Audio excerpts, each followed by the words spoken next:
সবার প্রতি আন্তরিক ভালোবাসা, প্রীতি এবং শুভেচ্ছা জানিয়ে আমি আমার পাঠ শুরু করছি। আজকে আমরা চতুর্থ শ্রেণীর যোগের ধারণাই দেব। যেহেতু আমার বই নেই, বই থাকলে আমি বইয়ের পাঠ দেব। তাই যোগ বিয়োগ আমি আগেও বলেছি যে যোগ বিয়োগ গুণ ভাগ এই চারটা জিনিস আগে ভালোভাবে আয়ত্ত করলে যে কোনো অঙ্ক পারা যাবে। এখন আমরা আমি যেই 10 তারিখে আমি যেই চতুর্থ শ্রেণীর যে যুগের ধারণা দিয়েছিলাম ওই যুগের ধারণাটি যারা দেখেছো, আমার মনে হয় যুগ সম্পর্কে তাদের সম্পূর্ণ ধারণা হয়ে গেছে। তারপর আমি আজকে আরেকবার যুগের ধারণা দিচ্ছি। যুগ অঙ্ক তোমরা আশা করি আজকের পাঠটা দেখার পরে তোমাদের যুগের সমস্যা থাকার কথা নয়। তোমরা যদি একবারে না পারো, তোমরা বারবার আমার পাঠটা দেখলেই তোমরা যুগ অঙ্ক বুঝতে পারবে। আর যারা একটু দুর্বল আছো তারা অবশ্যই থ্রির পার্টটা দেখে নেবে। আজকেও আমি একটা থ্রি পার্ট দিয়েছি, তো সেই পার্টটা দেখে নেবে, তাহলে তোমাদের যুগের ধারণার কোনো সমস্যা থাকবে না। আমি আজকে এখন শুরু করি।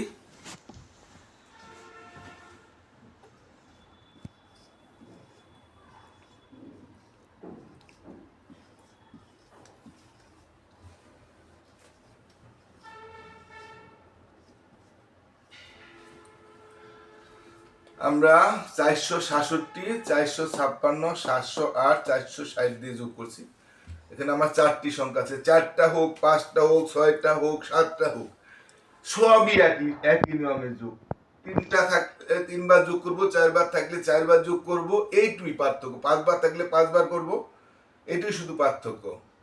আর যেহেতু আমরা কর সম্পর্কে আমি বলছি, কর সম্পর্কে সবাই জানো। আর 1 থেকে 100 পর্যন্ত তোমাদের ধারণা আশা করি খুব ভালোভাবে আছে। যাদের নেই তাদের কিন্তু আবারও বলছি যে 1 থেকে 100 পর্যন্ত 1 দশক 11, 1 দশ 2 12, 1 দশ 3 13, তাদের এটা অবশ্যই একটু কষ্ট করে শিখতে হবে। তাই এখানে এই যারা পারো না তারা আমি আবার বলছি, না শিখলে কিন্তু অঙ্ক পারবে না। আর চতুর্থ শ্রেণীতে না পারার কথা নয়, তারপর আবারও বলি, তা অনেকে দুর্বল ছাত্র আছে তারা শিখে নিবে, সেটা আমি আগের ক্লাসও বলছি। তাহলে এখন আমরা এখানে শূন্য আছে, শূন্যর কোনো দাম নেই। 8 আর 6 কত? এটা তো আমরা জানি 6 ঘর। 8, 9, 10, 11, 12, 13, 14। 14 আর 7 কত? 14 পরে গুনবো তো 15, 16, 17, 18, 19, 20, 21। যদি আবার থাকতো আবার 21-এর পরে গুনতাম, আবার থাকতো আবার গুনতাম, একই। তো এখন 21, 25 শেষ। যদি আমার আরো সংখ্যা থাকতো তো আমি আরো গুনতাম। 21 আমরা কিভাবে লিখি? আমি আবার বলছি, সংখ্যা প্রতীক জানতে হবে। 2, 10, 1, 21। এখন 2, 10, 21, এককের ঘরে কি আছে? 1। এই একটা আমরা এখানে সোজা বসাবো। আর এখানে 2, অর্থাৎ 2 দশক বা 2 হাতে রইল। আগে যোগ করতে চাইলে আগে করতে পারো, আমি আগেও বলছি যে আমি আগে করি না। 6 আর 5 কত? 11, আমরা অনেকেই জানি। তারপর না পারলে আমরা গুনবো 7, 8, 9, 10, 11। 11 আর 6 কত? 11, 12, 13, 14, 15, 16, 17। 17 আর 2, 19। আর আমি আগেও বলছি যে 9টা পরিচিতি তোমার অবশ্যই জানতে হবে। আচ্ছা আমি আরেকবার বলি। 6 আর 5, 11, 11 আর 6, 11, 12, 13, 14, 15, 16, 17, 17 আর 2, 19। 19, 1, 10, 9, 19 আমরা জানি, তাই না? তো এই 9টা আমার এককের ডান ধারের 9 আমার এখানে বসবে, বাঁ ধারের 1 হাতে থাকবে। 4 আর 7 কত? 7-এর ঘড়িটা 4, 5, 6, 7, 8, 9, 10, 11। 11 আর 4, 11, 12, 13, 14, 15। 15 আর 4, 16, 17, 18, 19। 19 আর 1, 20। 20-এর ডান ধারে শূন্য, এখানে থাকবে 2। আশা করি তোমরা যোগ অঙ্ক আর কোনো সমস্যা থাকার কথা নয়। আর আবারও বলছি, যদি কেউ একটু দুর্বল থাকো আমার 3 পার্ট দেখে নেবে। তারপর আমি আজকে যোগ অঙ্ক শেষ করে দিতে চাই। আর যোগ অঙ্ক তোমাদের যদি না বুঝো, বারবার আমার পার্টটা দেখলেই পেরে যাবে। আমি আরো বড় যোগ দিতে পারি যদি আমরা এরকম দেই।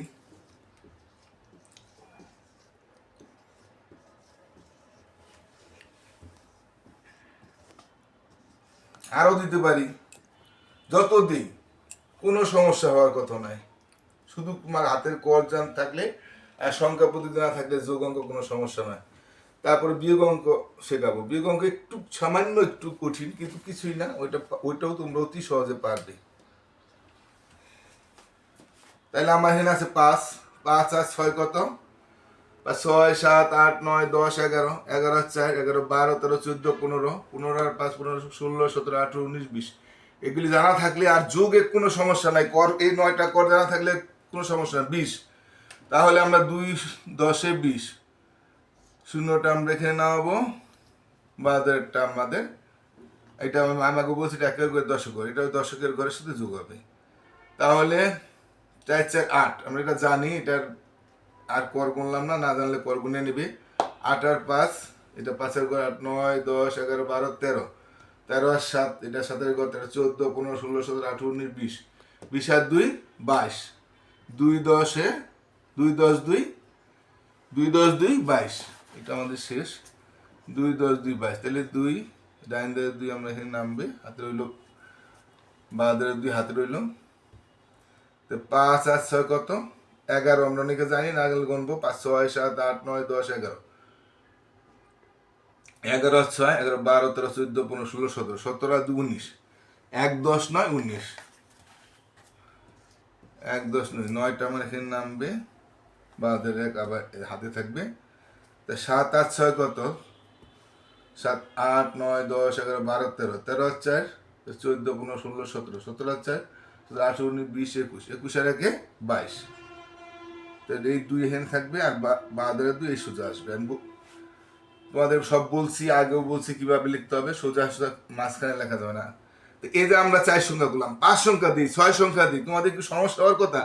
আমার তো মনে হয় আর যোগ অঙ্ক কোনো সমস্যা নাই, শুধু হাতের কর কটা আর এই 25 লেখে কেমনি, 27 লেখে কেমনি, 45 লেখে কেমনি বা 85 লেখে কেমনি, এটা জানলে আর যোগ অঙ্কে কোনো সমস্যা থাকার কথা নয়।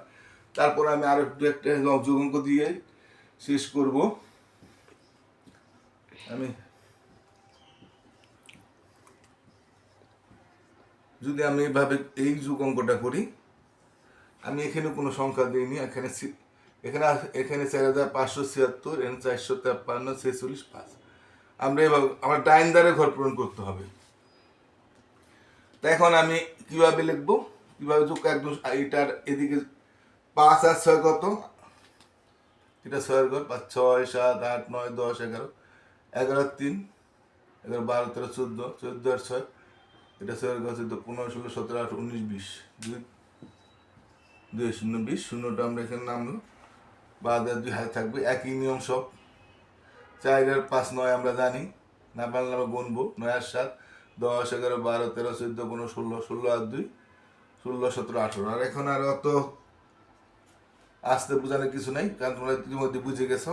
18 8 হাতে রইল 1 18, 1 10 8 18, 8 নামছে, হাতে 1 রয়েছে। তা 5 আর 4 9, আর হাতে 1 10, 10-এর শূন্য এই সোজা বসাবে, আমি আগে বলছি এভাবে বসানো যাবে না, হ্যাঁ 10-এর 10 তো 10-এর শূন্য এই সোজা বসাবো, যে সংখ্যা যোগ করলাম সেই সংখ্যা সোজা বসাবো। 10 1 10 তো একদম সহজ, হাতে রইল 1, এটা তো আমার এই শেষ, 1 আর 4 5, এই যোগ অঙ্কটা আরো সহজ।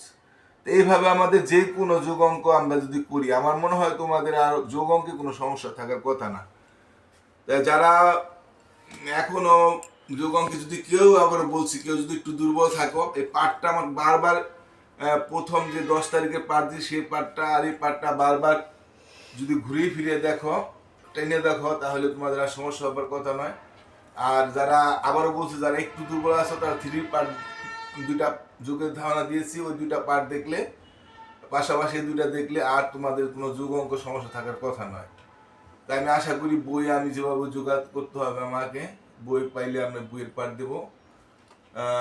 আজকের মতো আমি এখানে শেষ করতে চাই। তার আগে আমি একটু বলি, তোমরা আমার যারা পাঠটা এখন অনেকেই দেখো না, সবাই শুরু করছি, হয়তো সবাই জানো না, তাই যারা দেখতেছো তারা বা যারা অভিভাবকরা দেখছেন, দয়া করে আপনারা আশেপাশে যারা ছাত্রছাত্রী বা অভিভাবক আছে তাদেরকে একটু বলবেন আমার পাঠটা যেন নিয়মিত দেখে। আশা করি তারা যদি দেখে কোনো অঙ্কে কাঁচা থাকবে না, এই গ্যারান্টি আমি দিতে পারি। যদি আর আমার চ্যানেলটা একটু সাবস্ক্রাইব করবেন, আর এখানে একটা ঘন্টার মতো দেওয়া থাকে, ওই ঘন্টাটা অর্থাৎ বেল আইকনটা যদি টিভি দিয়ে রাখেন, তাহলে আমি যখনই পাঠ দেবো তখনই আপনারা সেই পাঠটা পেয়ে যাবেন। একটু দয়া করে, আমি শিক্ষক হিসেবে আবারও বলছি, আপনারা একটু সাবস্ক্রাইব করবেন এবং সবাইকে একটু বলবেন আমার পাঠটা দেখতে এবং সাবস্ক্রাইব করতে। সবাই ভালো থাকেন, ধন্যবাদ, টাটা।